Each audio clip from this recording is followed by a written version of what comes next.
What's up, guys? This is Coach Grant with First Down Training, and today we're going to be breaking down some of the best drills that high school wide receivers should be doing. Let's get started. Now, before we get into this video, fellas, if you are a wide receiver and would like a daily training schedule to follow in the gym and on the field with the exact on-field drills you should be doing and gym exercises you should be doing, completely mapped out with the exact sets and reps to follow and an example of each exercise and drill, check out that very first link in the description below for our ultimate 8-week wide receiver workout plan. Again, it's over 500 plus wide receiver gym exercises and on-field drills, completely mapped out, easy for you guys to follow to take your skills to that next level. So if you guys want some more information on that, check out that very first link in the description below. Let's get back to this video. All right, guys, so all of these drills that we are going to be going over for high school wide receivers are a little bit more on the advanced side of things, but I think they're easy to get down even if you feel you're maybe not on the advanced side of things. So this first drill is going to be for your hip drop at the top of the route. So one of the mistakes that a lot of wide receivers make is that, they'll get up into the route, they'll be going full speed, they'll be selling vertical, they're getting a DB to backpedal, flip his hips out of there,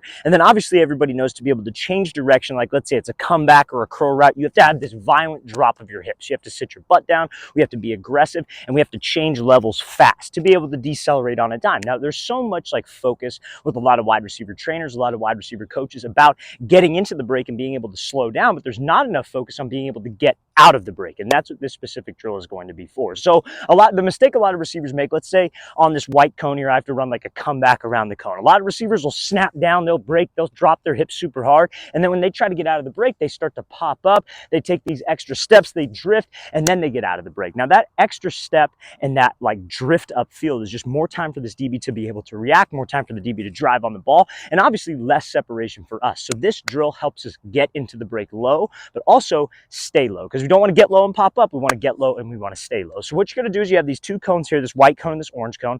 All you're going to do, you're going to have your hands behind your back. You guys have probably seen drills similar to this where receivers will fall forward and then they'll snap down and work on this trigger step, right? The single step right here. Now, instead of just doing one step, we are going to be doing two steps. So it's very important you treat it the exact same way as that snap fall, as I like to call it, but instead of just catching yourself on one foot, we're taking two transition steps, if you will, to get us comfortable staying low at the top of the break. So we're here, all we got, hands behind my back. We're going to simply just fall forward, 1, 2, and I'm staying in this low explosive spot. Then we're going to pop back up and do the exact same thing. I'll show you how this drill is going to look full speed in a second here. Kind of the same as what I just showed you, but it's a good to kind of a recap, I guess you could say. This is a great drill to work on wide receivers getting into the break, staying low at the top of the break so they could drive out and accelerate away from a DB. All right, guys, so this next drill that we are going to be discussing for high school wide receivers is great to work on their hip drop at the top of the break, being able to decelerate on a dime, and selling vertical on your routes. So on this, you need a series of probably 4 cones. You don't need these extra cones at the top, but it helps, and I'll explain that in a second what these cones are for. But you need a start point, which is the far orange cone. You need a first break, which is the first orange, second break, which is that white, and then a third break where we're actually going to be running a curl or comeback route, a 45-degree cut, which is this last cone right here. So you need at least a minimum of 4 cones for this. Again, we get a lot of questions like, Coach, what if I don't have cones? What if I don't have a ladder to work with? Guys, you got to be creative. Use whatever you can. You just need some kind of landmark on a drill like this, whether that's yardage or whether that's cones, okay? So when you guys are doing this, I'm going to explain what this is for first, and then I'm going to kind of walk you through the technique of the drill. But like I said, this is for selling vertical and being able to decelerate on a dime. So what does that exactly mean? So when you're on a route, obviously, like I mentioned in the clip before, we're trying to get this DB to backpedal, turn his hips, and run out of there. So what I have to do leading up to that, what selling vertical actually means, is I have to make sure that I'm running hard. I got to be running with some speed. It's like a controlled full speed. It's not an out of control as hard as I can. It's a controlled full speed. Then I have to make sure that I have good body language, right? I don't want to be running super tall because that's just going to slow me down. And if I raise up before a break, that's what we call an indicator. And then last but not least, I want to make sure that I have a good stride. I'm bringing my knee up to my chest. I'm taking long strides, because if a DB feels us start to take choppy steps, that is a form of an indicator. So if I can do all those things, I'm going to get a DB to move. He has to honor that fade, especially if it's man coverage and especially if it's zone coverage, and his job is to protect a deep third or a deep fourth of the field. Now, with all that being said, on a route like a curl or a comeback, being able to decelerate and cut while selling that vertical fade is much easier said than done. You have to get to a good body language position at the top of the break, and you have to do so violently. And that's what this drill is specifically for. So that like perfect body language position, if I'm trying to run like a comeback through these cones, obviously when I get into this break, I want to drop and I want to make sure that I get low. A good position, a good rule of thumb is you want to try to get to like a 90-degree angle with your leg, I would say.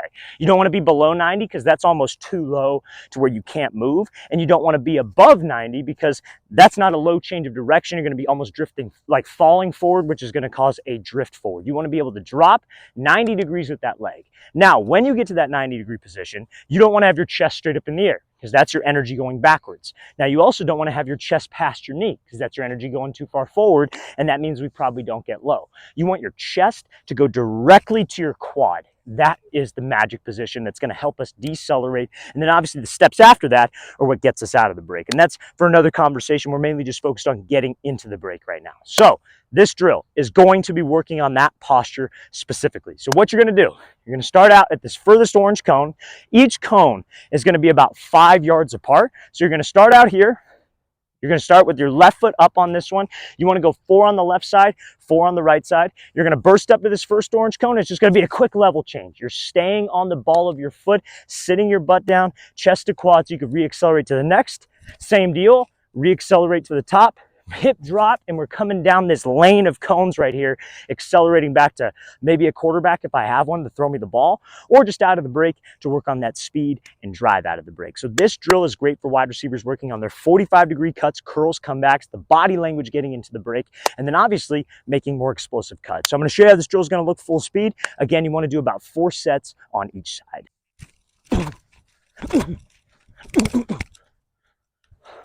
All right, guys, so this next drill that we're going to be going over is something I call a box cut stool drill. So the reason why I call it a stool drill is pretty much because it's in like the pattern of a stool, if you will. You'll get what I'm saying as soon as I walk you through this drill, but same deal. We're going to talk about why this drill is important, the skill that it works on, and then I'm going to walk you through kind of the details of this, okay? So now, what a box cut is, some people probably have different terminology for this. Some people may call this a square cut. I personally call this a box cut. It's a little bit more of an advanced type of move to use at the top of the break that you want to use on a 90-degree breaking route. So what do I mean by 90 degree? I mean like a dig, or I mean like an out route. Now, honestly, I personally, whenever I'm working this with a receiver, we always use the scenario of a dig because usually an out route is probably a timing out route, right? No quarterback is ever like, because this is a longer developing move, so no quarterback's ever like, oh, okay, first read, second read, oh, let me throw the out route late across the field. The only time it might be okay is if you're doing like maybe like a flood concept, it's like a sprint out, the quarterback has some time, it's off a play action, something of that nature that takes a little bit longer to develop. But I like it on a dig where you're maybe a second read or you're a backside read,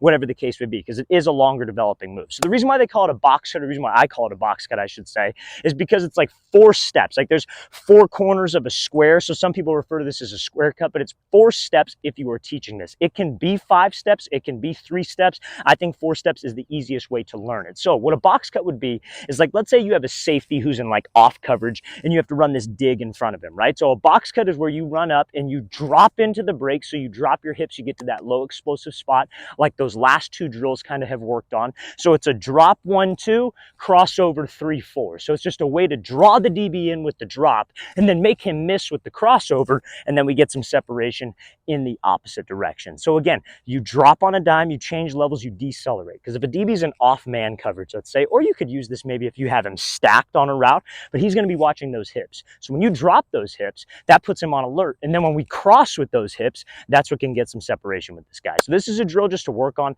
that specific type of move. So you need 3 cones. They're set up in like an L pattern.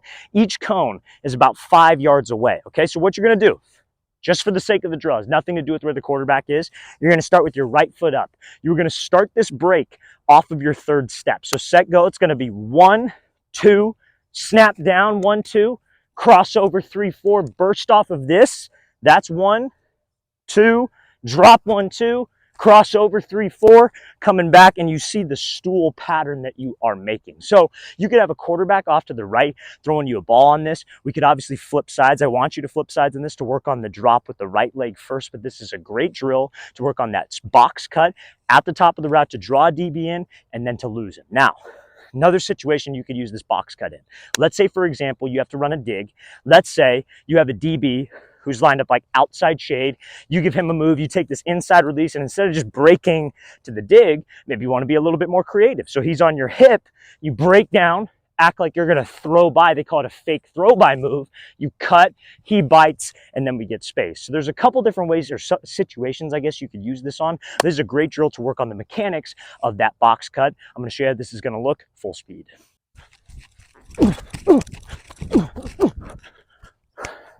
All right, guys, I really want to thank you for watching. I really appreciate it. If you have any questions at all, don't hesitate to leave those in the comment section below. We always appreciate the feedback. It's always great to hear from you guys. And again, fellas, if you would like an 8-week daily wide receiver gym and on-field workout schedule, we include all the on-field drills wide receivers should be doing, all the gym exercises wide receivers should be doing, and we give you the exact rest days to follow, sets and reps to work. So check out that very first link in the description below if you're interested in that, fellas. I'll see you guys next time.